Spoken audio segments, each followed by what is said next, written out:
Hey there people, what is doing? It's Ryan Wire for High Point Music's online video tutorials, and today we're going to get into a bit of a song one. We're going to break down Be Alright by Dean Lewis. So I feel a little bit awkward for this one because I'm trying to remain upbeat with this tune, which is obviously a bit of a Debbie Downer. But what we're going to do, we're going to drop our intro, get through all the parts, people, and then have you playing along in no time.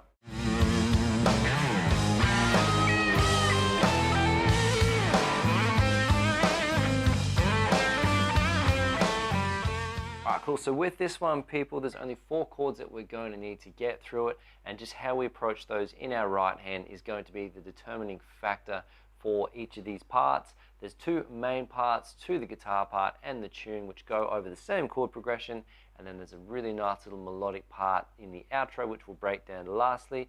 But first and foremost, let's get into these chords. But before we get into any of that, we've got our capos, people, on the 4th fret of our guitar. Let's jump in and start breaking down these voicings. So the first one we've got is an E minor 7 like this, which is our first finger on the 2nd fret. 2nd finger is on the 2nd fret on the D string. 3rd finger comes in on the 3rd fret on the B string, and our 4th finger comes in on the 3rd fret on the E string. And all the way through that, people, very straightforward, E minor 7, okay? Second voicing we've got following this one is our first finger is dropping down to the 2nd fret on the D string.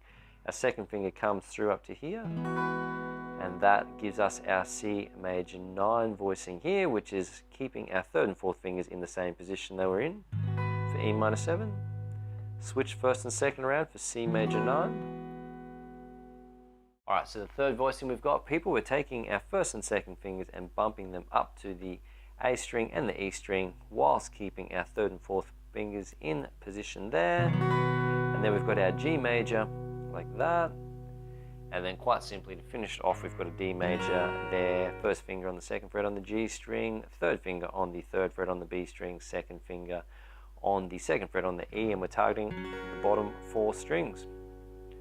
So quite conveniently for us all today with this one, what's going on with the verse is it's just 1, 2, 3, 4, 2, 3, just single strums. We can do that to fall in line with the piano part. 2, 3, 4, 2, 3, 4. So just, it's all going to be in the left hand doing this work. So pretty straightforward how we're going to approach that section. So the next part we've got coming up is the verse and chorus. This applies for is.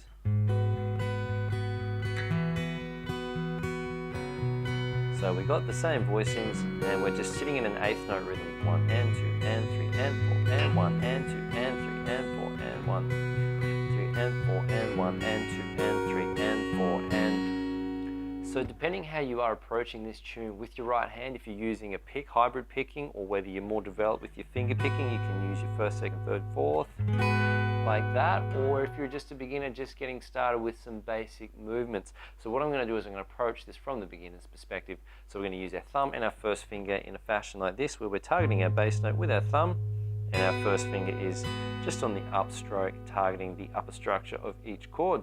So on the E minor, people, we've got our thumb hitting the E and the bass like this, so 1, and the bottom 4 strings we are targeting with our 1st finger, so 1 and 2 and 3 and 4 and. So just practice on one chord to get the hang of that.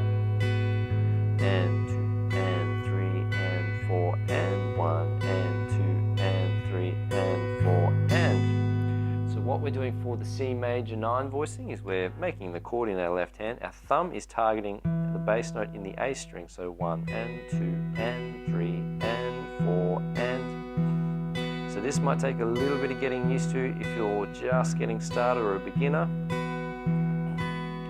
When we get to our next chord, the G, the bass returns to the E string, obviously. So 1 and 2 and 3 and 4 and. And then lastly on the D major, our bass note is on the D string here, and then our 1st finger is hitting that upper structure. So 1 and 2 and 3 and 4 and. Just like that. So 1 and 2 and 3 and 4 and C major 9, bass note on the A string, 1 and 2 and 3 and 4 and G major, bass on the E string, 1 and 2 and 3 D major 1 and 2 and 3 and 4 and. So just take your time and pay attention to all of those accents where the bass notes fall and get really, really comfortable with that first. So once you get that comfortable, then you can start focusing more on the speed, getting it moving, and you'll have it sounding like this. So.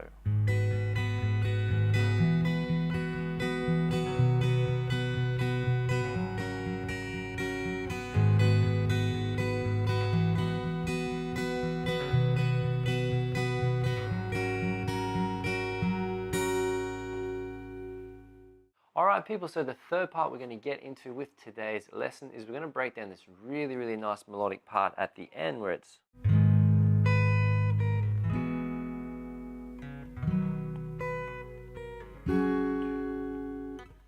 Alright, so the way we're going to play this one, people, is we're going to start off with just our E minor voicing here, but we're going to keep our third and fourth fingers off. So we go 1, we're just hitting the top of the chords in the bass, so 1.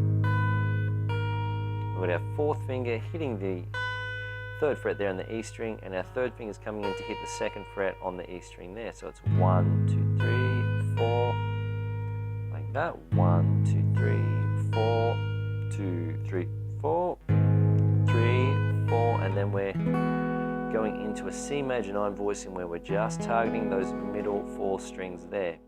All right, so let's have a look at that part a few times. So 1, 2, 3, 4. 1, 2, 3, 4, C major 2, 3, and again 2, 3, 4, 2, 3, 4, 2, 2. Alright people, second part we're going to break down there, we're going to use the exact same concept of targeting the lower part of the voicing there, so 1, 2 with our first and second fingers, and then again using our third and fourth fingers like that, so 1, 2, 3, 4, and then into a D sus voicing there, but we're not going to hit the E string there, so it's just going to be effectively a D5, but that's just semantics people. So 1, 2, 3, 4, 2, 3, and again 1, 2, 3, 4, D, 2, 3, and again 1, 2, 3, 4, 2, 3. So let's put that together really slowly. So 1, 2, 3, 4, 2, 3, 4, 1, 2, 3, 4, 2, 3, 4, E minor, C major 9, 2, 3, G, 2, 3, 4, 2, 3, 4, 1, 2, 3, 2, 3, 4, 1, 2, C major 9, 2, 3, 4, G, 2, 3. So there we have it people, that one there might be a little bit tricky and take a little bit of getting used to, but very, very important when you're putting your fingers in positions that they're not used to. Try and stay as relaxed as possible, because the more tense you are and the more tension you carry in your hands, your muscles, your tendons, they restrict your range of motion, which is going to drastically affect the outcome of what you're trying to achieve there. So stay cool, stay relaxed with that one. So that brings us to an end of today's lesson. So the 3 parts there we've covered. Just take your time, get to know them, and you'll have everything you need to be able to play along with the track Be Alright by Dean Lewis. If you appreciate the value of this content, people, smash those like, subscribe, and share buttons if you have not already. If you'd like to ask me a question or make a request for future content you would like to see coming up on the channel, drop a comment below, people, either on our website or on YouTube if you're watching it there. If there's any challenges you are facing with your guitar playing where you'd like to get my help personally, the best way to do that would be to follow the links below and to book either an online consultation or an online tailored video program where I can help you get from where you are to where you want to be in the shortest possible time. Other than that, people, practice it up, get at it. A lot of cool things to get under your fingers there, particularly that last bit. So pretty tricky using your third and fourth fingers to carry a melody like that, but a very cool concept nonetheless to have. Get at it, people, and I will see you all in future videos.